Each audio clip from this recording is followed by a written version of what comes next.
Namaste, and welcome to our continuing series, Questions and Answers from the works of Sri Aurobindo and the Mother. Today, Flowers, Part 18, from the Mother. Lo, here are flowers and benedictions. Here is the smile of divine love. It is without preferences and without repulsions. It streams out towards all in a generous flow and never takes back its marvelous gifts. Her arms outstretched in a gesture of ecstasy, the Eternal Mother pours upon the world the unceasing dew of her purest love. There was one thing. This little one, they're going to cremate her now. So they came to me with a tray of flowers to show me the flowers they were going to place on her body. And there, with the tray, there was something of the little one, a psychic embryo. It was there, and it made a slight movement. Suddenly, a movement of such a deep tenderness. She was like this, gesture in front of Mother with the tray of flowers. I took a rose, and it was as though I gave it to her in her hand. I gave it and said, "Here, it's for you." And all that, all those vibrations, it was all luminous, lovely.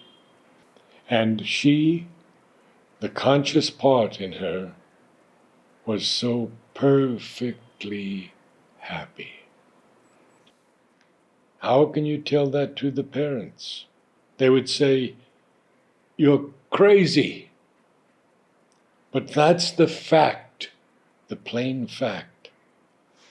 I saw a champaklau come with the tray of flowers, and it, the psychic embryo, was floating above, like that.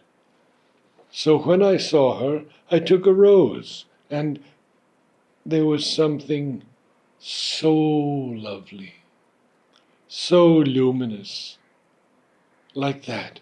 A very small thing, not a great force or anything, but so lovely, so luminous, so happy, with such a sense of repose.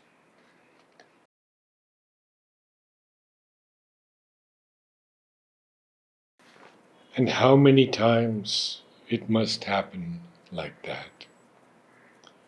This fact was further supported when this morning Champaklau brought a dish of flowers to be burnt on her body.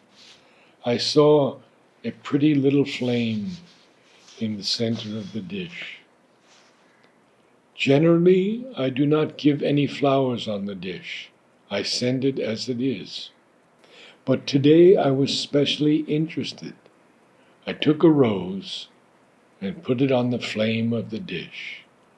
The flame grew big, and it was glowing wonderfully. It was very beautiful. May 3rd, 1969. N had a dream last night in which Sri Aurobindo gave her many things. Then I came and gave her 2 grace flowers. And in the morning she wakes up, goes to her garden. On the tree were 2 grace flowers. It's amusing. Disciple. Sweet Mother, has that Chaldean legend which you have written any relation with Kali Puja? Yes, my child, because on Kali Puja Day, I always distribute the flowers of divine love. For Kali is the most loving of all the aspects of the Mahashakti. Hers is the most active and most powerful love. And that is why every year I distribute the petals of Divine's love on Kali's Day. And so naturally, this explanation of why these flowers were chosen to express the Divine's love. It is a sufficient explanation. I have brought you a whole discourse. Mother gives Satprem some flowers. First, the goal of the Vedas, immortality.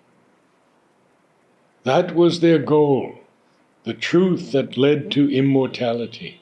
Immortality was their ambition. I don't think it was physical immortality, but I am not sure, because they speak of the forefathers, and this refers to the initiatory tradition prior to the Vedas, as well as the Kabbalah. And immortality on earth is spoken of there, the earth transformed, Sri Aurobindo's idea. So although they didn't explicitly state it, perhaps they knew. Mother gives more flowers. This one is more on the personal side, friendship with the divine. The friendly relationship you can have with the divine. You understand each other. You don't fear each other. You're good friends. And this one is a wonder. Mother gives divine love governing the world. What strength! It's generous, expansive, without narrowness, pettiness, or limitations. When that comes,